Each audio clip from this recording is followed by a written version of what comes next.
The subtle scent of damp earth and aging timber hung in the air around the small, weathered house on the quiet outskirts of town. It wasn't grand, nor was it particularly well maintained. But for Leo, a scruffy mixed-breed dog, it was the entire world. And in that world, the undisputed son was Mr. Henderson, an old man whose years had etched lines of wisdom and kindness around his eyes. Their life together was a tapestry woven with threads of quiet routine and unspoken understanding. Every morning, the soft clatter of Mr. Henderson's worn porcelain mug against the saucer was Leo's cue. He'd rise from his favorite spot by the worn armchair, stretch his lean, muscular frame, and pad softly into the kitchen. Mr. Henderson, with hands gnarled from a lifetime of labor, would pour his modest coffee and then, almost ritualistically, break off a small piece of toast, offering it to Leo. The dog would accept it gently, his eyes, a deep, soulful brown, fixed on the old man with an intensity that spoke volumes. It wasn't just about the food, it was about the shared moment, the silent communion that started their day.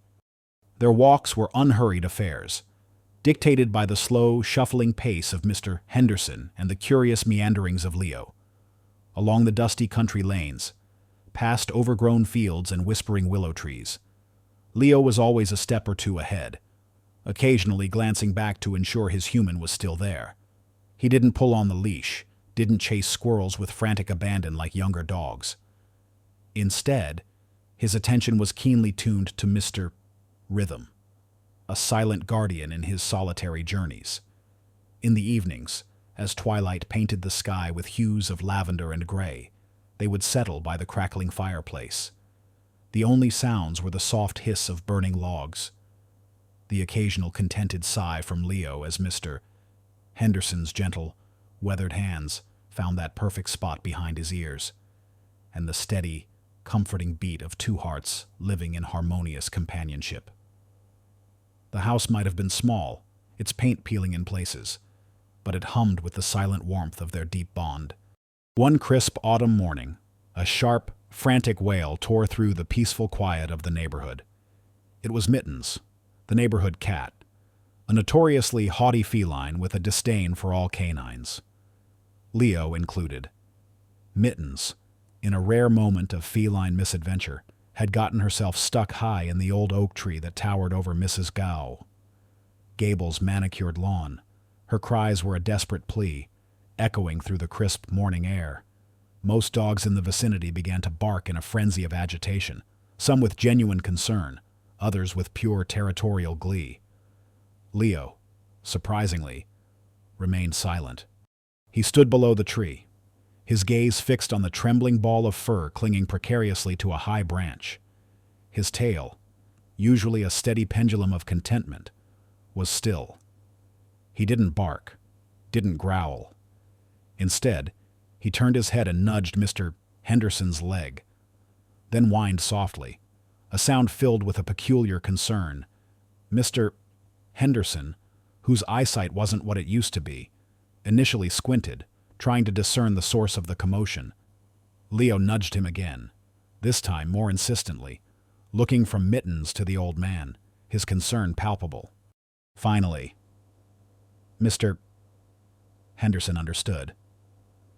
"Oh dear, looks like Mittens is in a pickle," he murmured, his voice gentle. He began to coax the frightened cat down, murmuring soft assurances. Leo watched, patiently, a concerned whine still in his throat. When Mittens, after much coaxing, finally scrambled down the trunk and landed shaken but safe on the grass, Leo didn't move to chase or even acknowledge her. He simply sat quietly, his eyes following the cat as it darted away to safety, only then resuming his watchful stance beside Mr. Henderson. This small act of empathy, this unusual concern for a creature that usually treated him with disdain, spoke volumes of Leo's innate goodness and gentle spirit, endearing him deeply to anyone who witnessed it. As the days turned into weeks, Leo's quiet life continued, a tapestry of shared moments with Mr. Henderson. Yet, sometimes, a subtle movement, a sudden stretch, would reveal a faint scar on Leo's flank. It was a jagged, faded line, easily overlooked, but it hinted at a past that Mr. Henderson occasionally alluded to with a soft sigh. "He's had a long journey before finding me, hasn't he, boy?" the old man would murmur, stroking Leo's head, but he never elaborated on the details of that journey. Leo, for his part, sometimes shied away from sudden, loud noises, a car backfiring, a dropped metal pan. He'd flinch, his ears flattening, a flicker of something akin to fear in his eyes, before quickly recovering and pressing himself against Mr.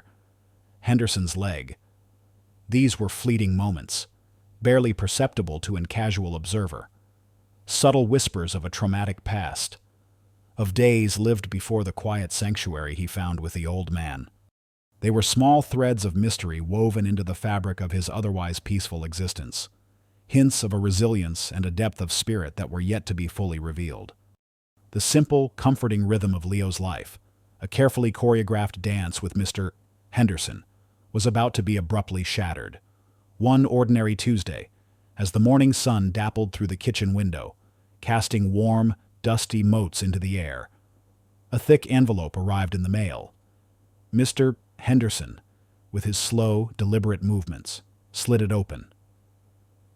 As he read the contents, a subtle shift occurred in his usually calm demeanor. His shoulders, often relaxed, tensed almost imperceptibly.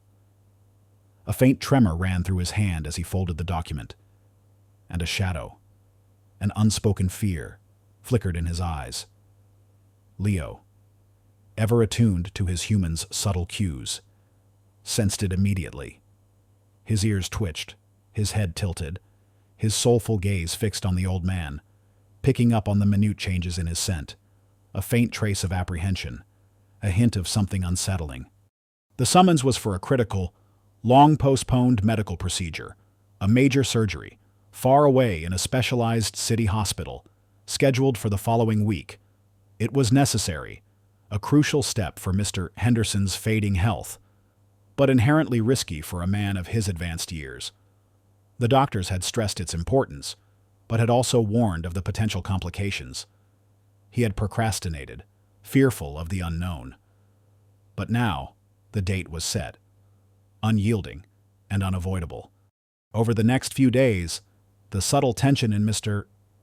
Henderson escalated into overt preparation. The slow, methodical packing of a small, worn bag became a daily ritual of quiet anxiety. He chose his oldest, most comfortable clothes, a few worn books, and a faded photograph of his late wife. Each item placed in the bag seemed to weigh heavily on his spirit.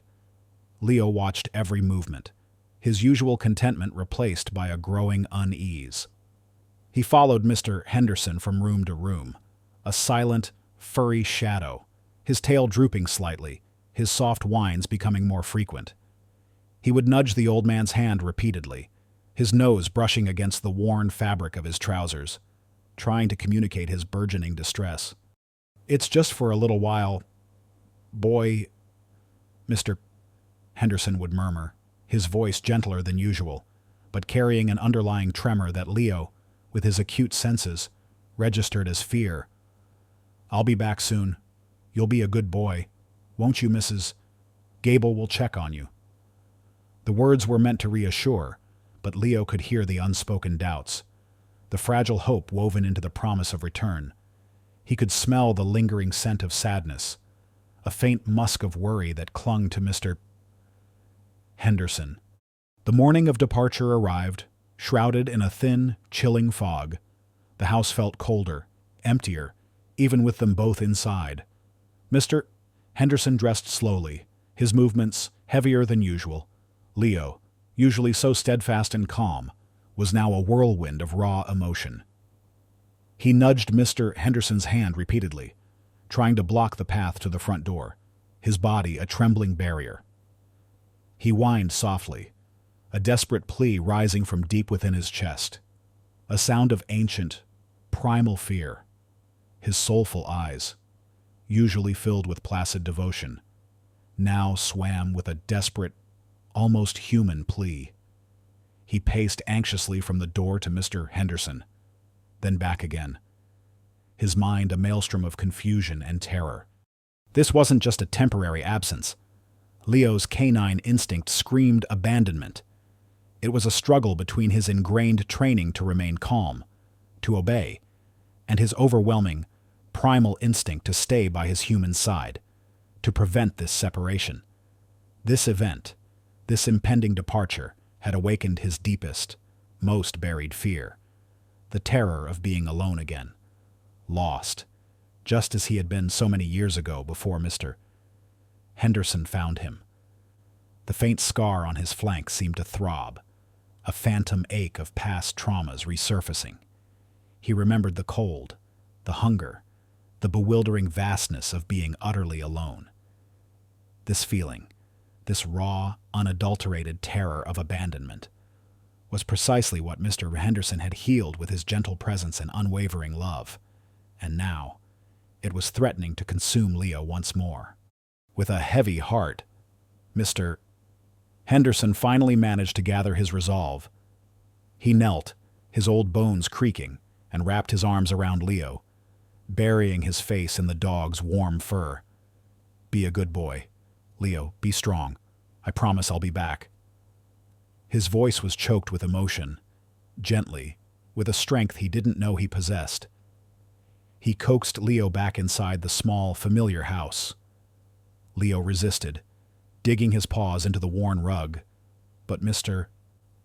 Henderson, with a final heartbreaking sigh, managed to close the door.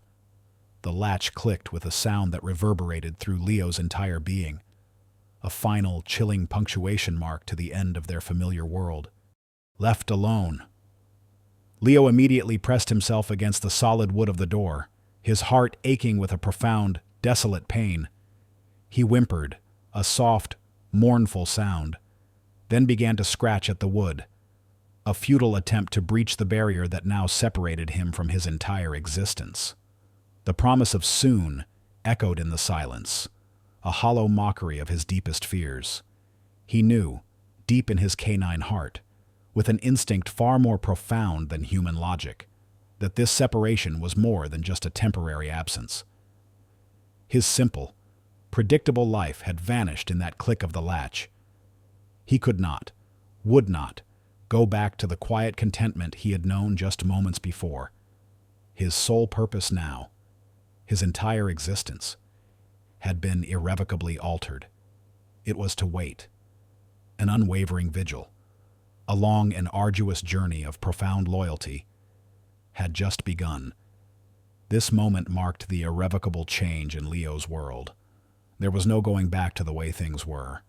Only forward, into the unknown, driven by an unbreakable bond. The click of the latch echoed in Leo's heart long after Mr. Henderson's car had disappeared down the winding country lane. Inside the small, familiar house, the silence was vast and oppressive. Leo whimpered, a soft, desolate sound, and then, with an almost human resignation, he pushed open the front door with his nose, nudging it until it creaked fully ajar. His mission was clear, his purpose singular: to wait. He padded onto the small, weathered porch, a space that had witnessed countless quiet moments with Mr. Henderson, and curled up tightly against the front door, his soulful eyes fixed on the empty road.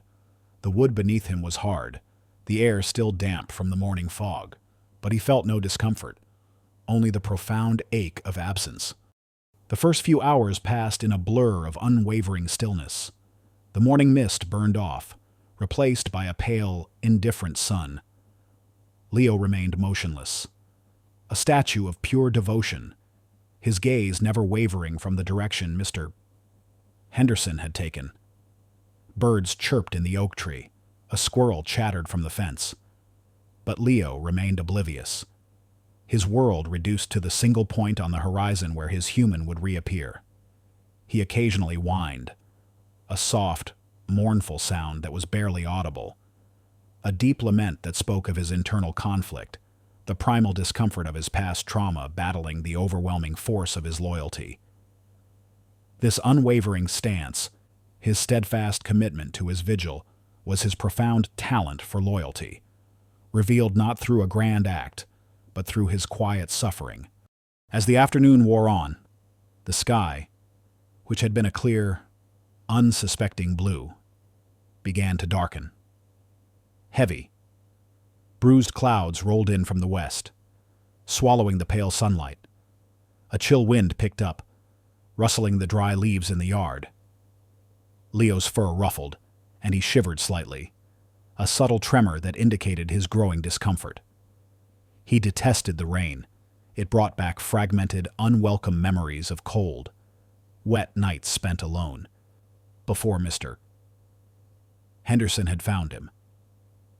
The faint scar on his flank seemed to prickle with a phantom ache. Yet, despite his aversion, he did not move. His eyes remained glued to the road, his resolve hardened by the primal fear of abandonment that gnawed at his soul. He would not, could not, leave his post. A sharp gust of wind brought the first drops, a light drizzle that spotted the dusty porch floor. The drops turned into a steady patter, then a gentle drumming. Leo's fur quickly became matted and damp. He pressed himself closer to the door, seeking what little shelter the small overhang provided, but his body was exposed, shivering uncontrollably. Still, his eyes held firm, unwavering in their vigil. From across the street, Mrs. Gable, the self-appointed neighborhood watchdog, peered through her lace curtains. She was a woman who prided herself on her immaculate lawn and her even more immaculate sense of moral superiority. She had seen Mr. Henderson leave that morning, and she now spotted Leo, huddled on the porch in the rain. Her lips tightened. "Well, isn't that just typical?" she muttered to herself, her voice laced with disdain. "Poor, neglected thing. Just a stray. Probably. Mr. Henderson is too old to be looking after a dog like that." She dismissed Leo's unwavering devotion as mere stubbornness or, worse, proof of his poor, neglected state. She couldn't comprehend the silent, profound bond that tied Leo to that spot. Later that afternoon, Mr. Jones, the mail carrier, a kind-faced man with a perpetually tired smile, approached the house. He was accustomed to seeing Leo by Mr. Henderson's side during his deliveries, often receiving a quiet wag of the tail or a soft nuzzle. Today, however, Leo was alone, a mournful, rain-soaked lump on the porch. Mr. Jones paused, a frown creasing his brow. He knew Mr. Henderson was having surgery, but he hadn't expected to see Leo out in the rain. "Hey there, boy," Mr. Jones murmured, approaching cautiously. He produced a small dried treat from his pouch, a regular offering. "Come on, Leo, you should go inside. It's getting cold out here." He gestured towards the open door. Leo, usually eager for a treat, barely registered it. His eyes remained fixed on the road. When Mr. Jones tried to gently coax him inside, Leo resisted, a soft but firm push with his body, and then a subtle, almost human-like shake of his head, as if to say, "No, I must stay." Mr. Jones, bewildered but understanding the dog's stubborn resolve, placed the treat near him and left a small, dry blanket on the porch floor, then continued on his route, a knot of worry tightening in his stomach. Mrs. Gable, observing the entire interaction from her window, snatched up her phone. Animal control. "Yes, I'd like to report a stray dog creating a nuisance at 14 Oak Street," she said, her voice dripping with self-righteous indignation. "It's been out there for hours, in the rain, clearly neglected. A poor animal welfare situation. It's just sitting there, dirtying the porch. Someone needs to do something." She misinterpreted Leo's profound loyalty as mere stubbornness or, worse, a sign of severe neglect, thus setting the stage for the initial conflict born of misunderstanding. She envisioned a clean-cut solution, neatly categorized and handled, completely oblivious to the complex emotions simmering beneath Leo's rain-matted fur. Animal Control, receiving the call. Dispatched Officer Ben Carter, a mild-mannered man with a genuine love for animals, but also a duty to uphold regulations. He drove towards 14 Oak Street, expecting to find a typical, frightened stray. He was about to encounter a loyalty that defied logic, a bond that would challenge his understanding of duty, and a story that had only just begun to unfold under the steadily falling rain. The gentle drumming of the rain quickly escalated into a relentless downpour. The sky, a bruised canvas of gray, seemed to weep incessantly, mirroring the ache in Leo's heart. Day turned into night, then into a second day, and a third, each one a relentless cycle of chilling winds and continuous rain. The small porch, once a sanctuary, became a stage for Leo's quiet, agonizing vigil. His fur, once a rich mix of browns and grays, was now matted and heavy with water, clinging to his shivering frame. His body ached with a dull, persistent pain from the cold and the damp. Hunger gnawed at his stomach, a low, constant rumble, but his spirit, fueled by an unbreakable bond, remained unwavering. His soulful eyes, though heavy-lidded with exhaustion, never strayed from the empty road where Mr. Henderson had last disappeared. The porch of Mr. Henderson's house, modest and unassuming, became a symbolic arena for Leo's ultimate test.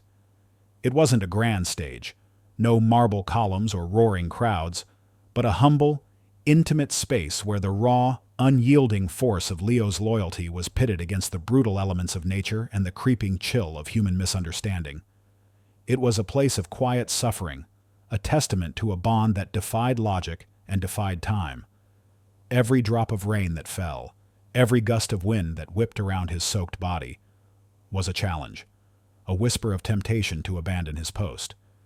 But Leo, rooted by a love more profound than any discomfort, remained. Word of the lonely dog sitting patiently in the rain spread through the town like wildfire. Initially, it was Mr. Jones, the mail carrier, who quietly shared his concern. Then, Mrs. Gable, despite her initial complaints, found herself inadvertently fueling the narrative by calling more people to witness the neglect. Soon, social media posts from concerned citizens who spotted the dog began to flood local online forums. People, drawn by morbid curiosity or genuine empathy, began to flock to the house. Cars slowed down, windows rolled down, and whispers filled the air. Some, genuinely moved, stopped to offer food, bowls of kibble, scraps of chicken. Others brought blankets, colorful patches of warmth against the gray backdrop. Many simply observed, their faces etched with pity or fascination. Yet, despite the growing crowd and the multitude of attempts to help him, Leo remained isolated in his profound vigil. He was a hero in his own right, but a solitary one. He gently refused food from strangers, barely acknowledging the comforting blankets that were draped near him, his focus unwavering, solely on the empty stretch of road. When someone tried to gently coax him inside the dry, warm house, he would simply lower his head, a soft whimper escaping his throat, and press himself more firmly against the door, his eyes conveying a clear message: "I cannot leave." He was alone in his profound understanding of his mission, isolated by the sheer depth of his devotion.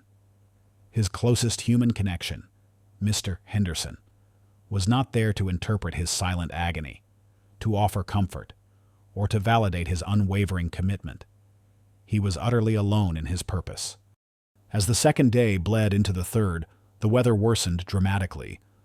A severe storm warning was issued for the region. The chilling winds picked up, howling through the leafless trees, stripping away any remaining warmth. The continuous rain transformed the dusty lane into a muddy river, and the air temperature dropped precipitously. Each gust seemed to test Leo's resolve, each shiver a testament to his endurance. His body ached with every movement. His teeth chattered, but he pressed on, his internal compass fixed on the promise of return. Then, the devastating news arrived. Not directly to Leo, of course, but carried on the whispers of the wind, picked up by the worried townspeople and amplified by the local news channels. Mr. Henderson's surgery, already a risky endeavor, had run into complications, a sudden infection, an unexpected setback. The hospital informed Mr. Henderson's distant relatives and, through them, the town, that his recovery would be prolonged, possibly weeks, even months. The casual, reassuring promise of "I'll be back soon" that Mr. Henderson had murmured to Leo now became a cruel irony, a heartbreaking lie echoing in the dog's unknowingly patient heart. This devastating news, a profound absence of a return date, exponentially increased the pressure on Leo to endure, unknowingly, a much longer and more arduous wait than anyone, even Leo himself, could possibly anticipate. The true test of his unwavering loyalty had just begun, a silent battle against time, nature, and the unpredictable turns of fate. The third day of relentless rain was a brutal assault on Leo's weary body. The once bright morning light had long since surrendered to a perpetual, leaden gray, punctuated only by the occasional flash of distant lightning. The air was a heavy, suffocating blanket of moisture and cold, seeping into his bones. His fur, matted and muddy, felt like a second skin, weighing him down. Each breath was a shallow, painful effort, and his muscles screamed with every shiver that racked his exhausted frame. Yet, his eyes, though glazed with fatigue, remained fixed on the road, a beacon of unyielding hope in the drowning landscape. As the hours dragged on, an eerie stillness descended upon Leo. The world around him blurred, the sound of the drumming rain receding into a dull drone. He drifted into a semi-conscious state, a liminal space between waking and dreaming, where the raw edges of his past began to resurface. Fragmented images, like broken shards of glass, pierced through his exhaustion. He saw himself, younger, smaller, shivering in a dark, cold alley. The sharp, acrid scent of fear filled his nostrils. A sudden, deafening loud bang echoed in his ears, a sound that always made him flinch, even now. He remembered the blinding flash of light, the acrid smell of smoke, and the searing pain that had bloomed on his flank, leaving behind the jagged scar that still marred his side. It was the memory of chaos, of confusion, of a world that had suddenly turned hostile and incomprehensible. Then came the overwhelming, suffocating sensation of abandonment. Days stretched into an eternity of being alone and hungry, the gnawing emptiness in his belly a constant companion. He remembered the desperate, futile attempts to find a familiar scent, a kind hand, a gentle voice, the biting cold that stole his warmth, the relentless thirst that parched his throat. He recalled the crushing despair of curled up on concrete, the relentless echoing silence of a world that had forgotten him. These were the ghosts of his past, the primal fears that Mr. Henderson's unwavering love had slowly, patiently healed. But as the rain lashed down, those memories roared back, raw and visceral. He felt the old terror, the desperate urge to flee, to find warmth, to find food, to simply survive. His instincts screamed at him to seek shelter, to abandon this exposed, agonizing vigil. Yet, even as his body trembled uncontrollably, a stronger, more profound resolve began to solidify within him. These very memories, this vivid recollection of desolation, became his fuel. He remembered Mr. Henderson's gentle touch, the warmth of his hand on his head, the quiet comfort of his voice. He remembered the sense of belonging, the healing embrace of unconditional love. Never again. His deep canine soul vowed he would never abandon someone he loved again. He would not leave Mr. Henderson, no matter the cost. He would endure this storm, just as he had endured the storms of his past, because Mr. Henderson was his everything. The mystery of his past, hinted at by the scar and his aversion to loud noises, was now fully unveiled through his internal, agonizing struggle, revealing the true depth of his unbreakable loyalty. Meanwhile, Officer Ben Carter, mild-mannered and genuinely empathetic, was grappling with a growing internal conflict. He had visited Leo again that morning, bringing a small, warm blanket and a bowl of chicken broth. Leo, though weak, had still refused, only offering a faint whimper and an unwavering gaze at the road.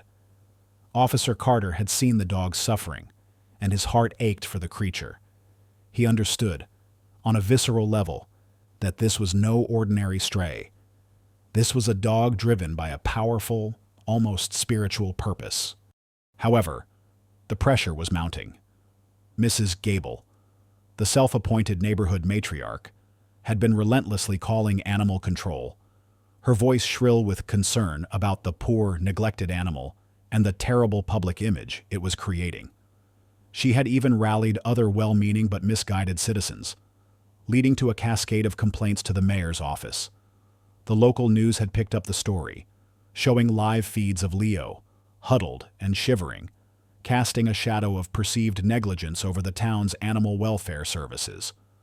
The mayor's office, wanting to avoid a public relations nightmare, a neglected dog becoming a symbol of civic failure, had put immense pressure on animal control to resolve the situation immediately for the animal's safety and welfare.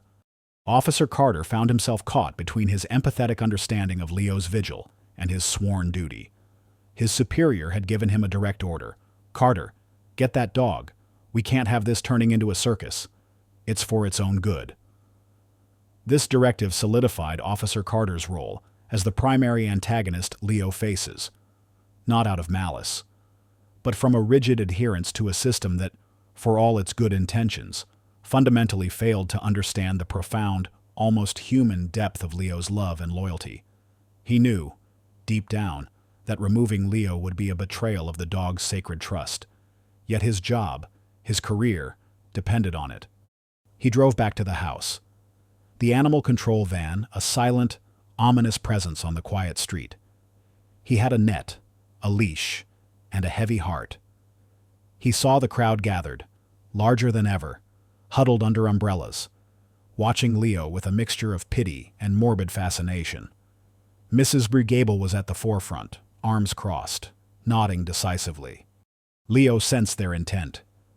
His keen ears picked up the subtle shift in the air, the determined set of Officer Carter's shoulders, the way the crowd murmured. A primal alarm screamed in his mind. Capture, his deepest instinct, honed by years of struggle on the streets before Mr. Henderson found him, was to run, to protect his vigil, to disappear back into the shadows where no one could confine him. He pictured the cold cages of a shelter, the bewildering sense of strange dogs, the absence of Mr. Henderson. But he was weak, so incredibly exhausted. His legs trembled as he tried to shift his weight, his vision blurring. The conflicting desires tore at him, the primal fear of capture and abandonment, a fear that had once defined his very existence, battled against his overwhelming, overriding loyalty to Mr.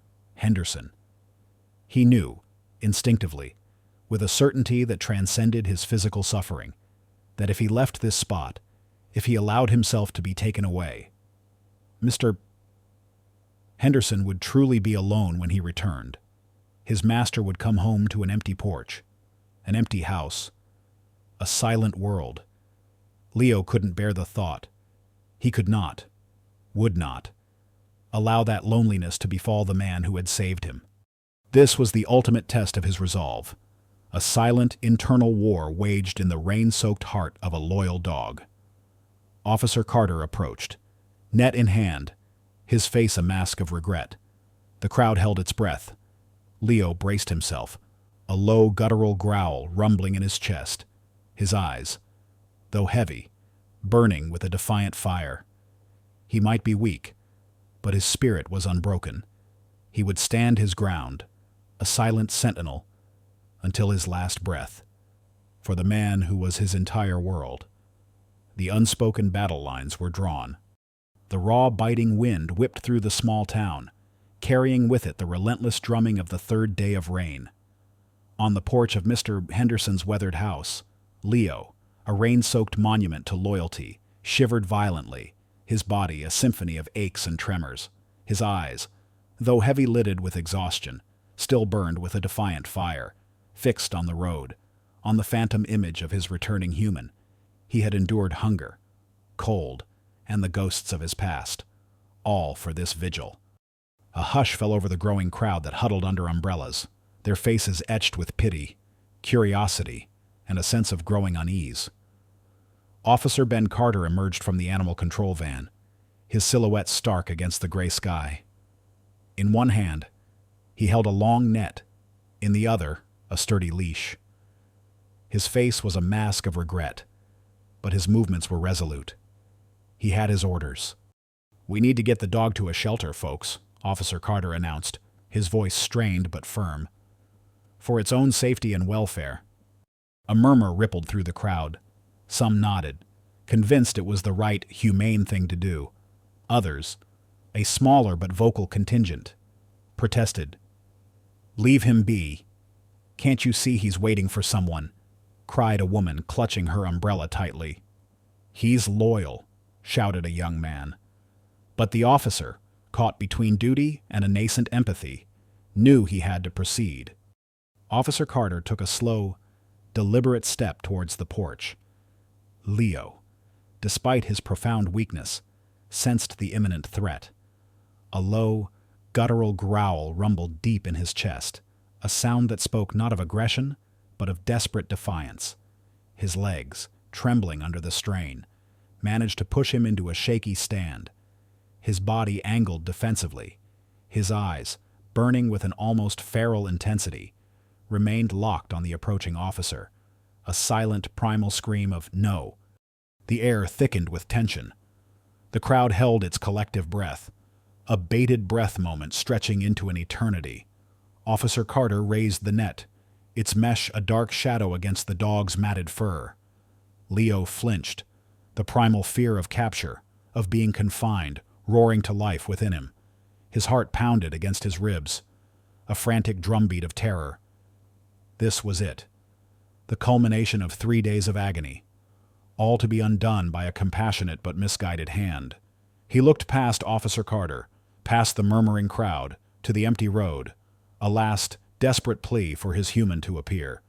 And then, just as Officer Carter began to move the net forward, a small, frail figure appeared at the very edge of the gathered crowd, almost imperceptible in the fading light and relentless rain. It was Mr. Henderson. His face was pale, almost translucent, etched with the lingering signs of his complicated surgery. He moved slowly, supported by a kind-faced hospital orderly, but his eyes, though tired, were fixed with an unwavering purpose on the dog on his porch. He had been discharged prematurely, against all medical advice, having heard fragmented, worrying reports about Leo on the local news. The nurses had tried to stop him, but the thought of Leo waiting alone, suffering, had given him a strength that defied his frail body. "Leo!" The whisper was faint, barely audible above the drumming rain and the murmurs of the crowd. But to Leo, it was a thunderclap, a sudden burst of sunlight in the darkest storm. His head, heavy with exhaustion, snapped up. His ears, which had been flattened against his skull in defiance, twitched, then stood erect. His entire body, which had been rigid with fear, seemed to vibrate with an impossible, instantaneous hope. He looked at Mr. Henderson, then back at the approaching net. A flicker of despair before that impossible hope ignited into a roaring flame in his weary eyes. It was him. He had come back. A joyous, broken bark ripped from Leo's throat, a sound of pure, unadulterated relief, a desperate sob of canine happiness. He struggled to his feet, ignoring the searing pain in his aching muscles, ignoring the cold that had permeated his bones. With a renewed surge of energy that seemed to defy his 3 days of suffering, he stumbled forward, his legs wobbling precariously. He was no longer a defiant sentinel. He was a child running home. Mr. Henderson, with a cry of, "My boy!" released the orderly and knelt, his old bones creaking, arms outstretched. Leo, whimpering with overwhelming joy, collapsed into his master's waiting embrace, burying his head against the familiar scent of Mr. Henderson's worn jacket. He licked the old man's face frantically, his tail beating a furious, joyful rhythm against the wet porch floor, a silent scream of love and loyalty that echoed through the stunned silence of the crowd.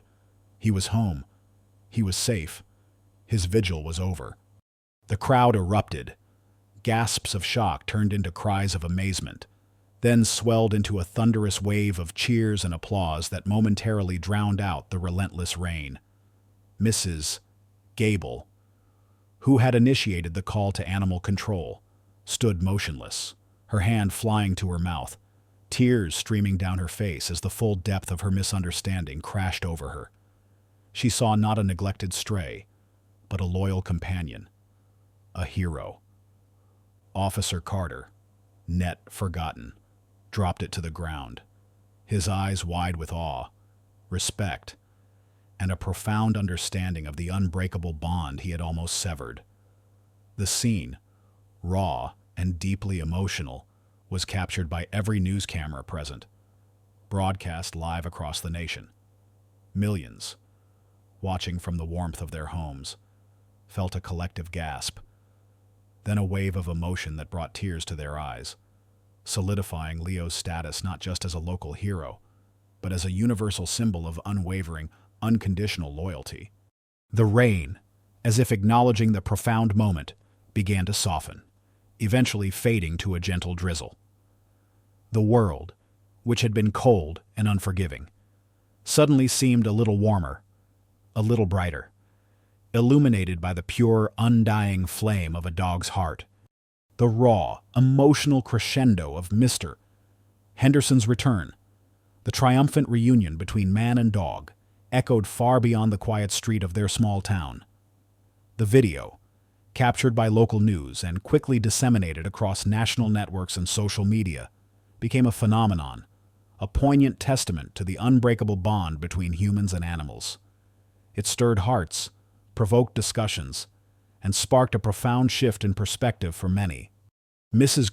Gable, the antagonist driven by misunderstanding and a misguided sense of civic duty, was among the most deeply affected. The sight of Leo collapsing into Mr.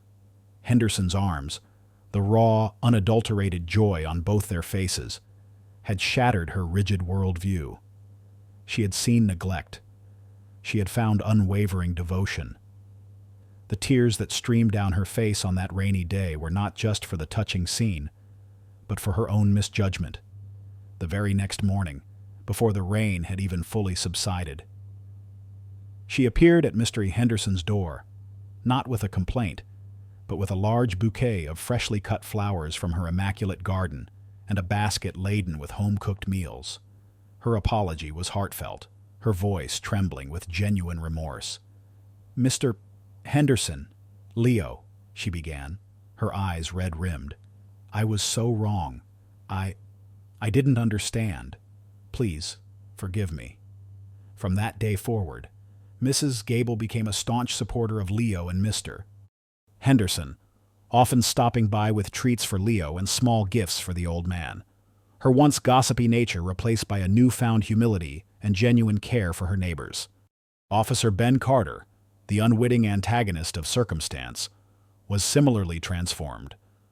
The moment he dropped his net, witnessing the pure, unbridled reunion, was a defining one for his career.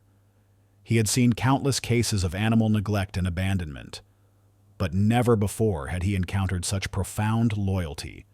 Deeply moved and humbled, he recognized the limitations of a system that prioritized procedure over empathy and understanding.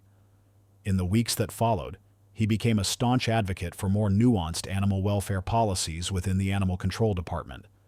He campaigned for mandatory training programs for officers, emphasizing the importance of understanding animal behavior beyond simple protocols, focusing on communication, empathy, and recognizing subtle signs of distress or, as in Leo's case, deep purpose. He worked to implement new assessment methods that considered the context of an animal's situation, rather than making snap judgments based on appearances. His dedication earned him respect from his peers and a growing reputation as a compassionate and effective officer. Meanwhile, Mr. Henderson made a full, astonishing recovery. The complicated surgery and its setbacks seemed to melt away under the warmth of Leo's love and the renewed sense of purpose that the dog's unwavering vigil had ignited within him.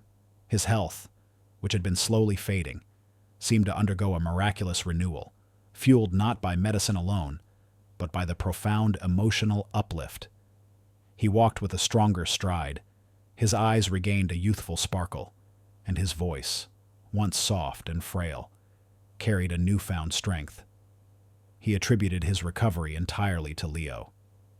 "He waited for me," Mr. Henderson would tell visitors, his hand resting on Leo's head. "He gave me a reason to fight, a reason to come back." Leo, no longer just a retired dog, became a local celebrity, then a regional one, and finally, a national symbol of loyalty.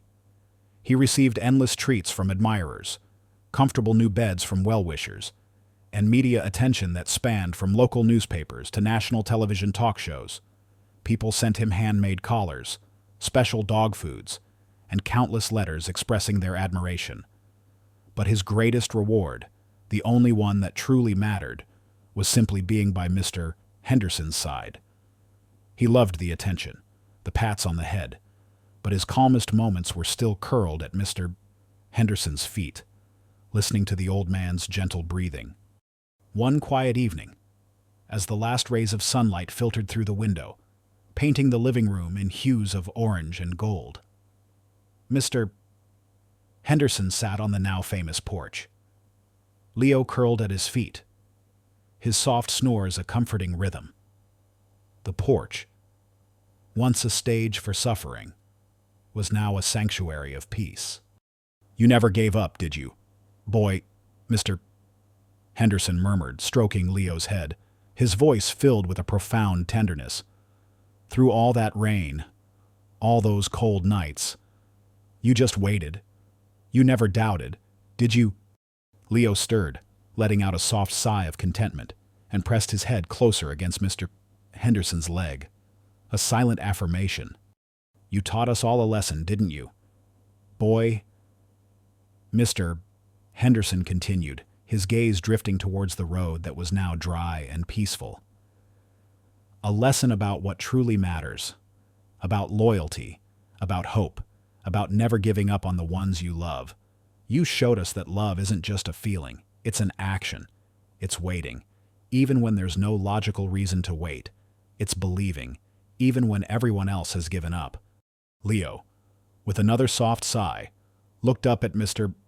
Henderson, his soulful eyes conveying a wisdom that transcended words. He simply pressed closer, his warmth a comforting presence against the old man's leg. The bond between them, forged in adversity and solidified by an act of unwavering devotion, was a silent testament to the power of unconditional love. It was a love that had defied the elements, defied misunderstanding, and brought solace to millions. The new calm was not just the absence of storm, but the profound peace that comes from a love truly understood and reciprocated. This was their resolution. A quiet triumph for two souls whose loyalty had changed the world. One heart at a time. 5 years later, the quiet, weathered house on the outskirts of town had undergone a transformation. Not of grand renovation, but of meticulous care and profound love. It was no longer just a house. It was a sanctuary, a small monument to an unbreakable bond. The porch, where Leo had endured his 3-day vigil, now bore a simple, weathered bench facing the road, a quiet invitation to sit and reflect. Leo, now truly ancient in canine years, lived his final years surrounded by an abundance of love and comfort that had once seemed impossible. His coat, once scruffy, was always brushed to a soft sheen, his favorite spots covered with plush blankets, and his days filled with gentle naps in sunbeams. Mr. Henderson, surprisingly robust for his age, had blossomed. His eyes held a renewed sparkle, and his steps, though still slow, carried a lighter, more purposeful rhythm. He had become a local legend, revered not for wealth or power, but for the profound, simple bond he shared with his loyal companion. Their days were a serene continuation of their cherished routines, imbued with an even deeper appreciation. Mr. Henderson would still share his breakfast toast with Leo, now crumbled finely for the old dog's aging teeth. Their walks were shorter, gentler strolls around the yard, Leo's slight limp more pronounced, but his presence steadfast by Mr. Henderson's side. In the evenings, the fire crackled warmly, and Leo would doze, his head resting on Mr. Henderson's lap, the rhythmic stroke of the old man's hand a constant comfort. The story of Leo's 3-day vigil had been immortalized in local lore, a tale passed down from parents to children, a constant reminder of enduring love and unwavering loyalty.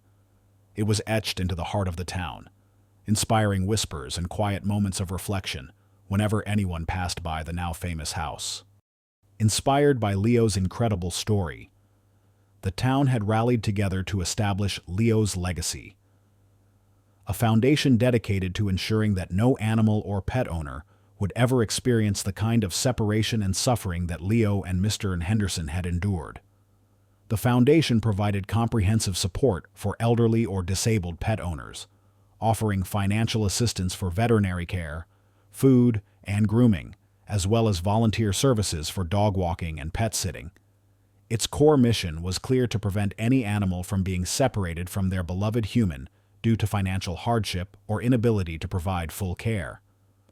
Leo's legacy also actively funded research into the profound therapeutic benefits of animal-human bonds and tirelessly advocated for more empathetic and nuanced animal welfare policies, reminding communities everywhere that the value of an animal goes far beyond its physical needs. On sunny days, the simple, weathered bench on the porch, now adorned with a small, elegant bronze plaque that read, "For Leo Loyalty Endures," was often occupied. Leo, frail but content, would lie there, his head resting on Mr. Henderson's lap, both looking out at the road. The road, which once symbolized painful separation, now represented a peaceful continuum, a shared future stretching endlessly before them. The setting sun would often bathe them in a soft, golden glow, creating a timeless tableau. It was a silent testament to an unbreakable bond, a story etched not just in bronze, but in the collective heart of the town. It was a living legend, inspiring generations to come about the true meaning of love, perseverance, and the profound, enduring power of loyalty that transcends all understanding. If this story stirred your heart, if it reminds you that courage can alter destinies and that light always finds a path even in the deepest darkness, please leave a comment. Share this story with those who need inspiration. Like, subscribe, and hit the bell to never miss our upcoming stories. Thank you for being part of our community.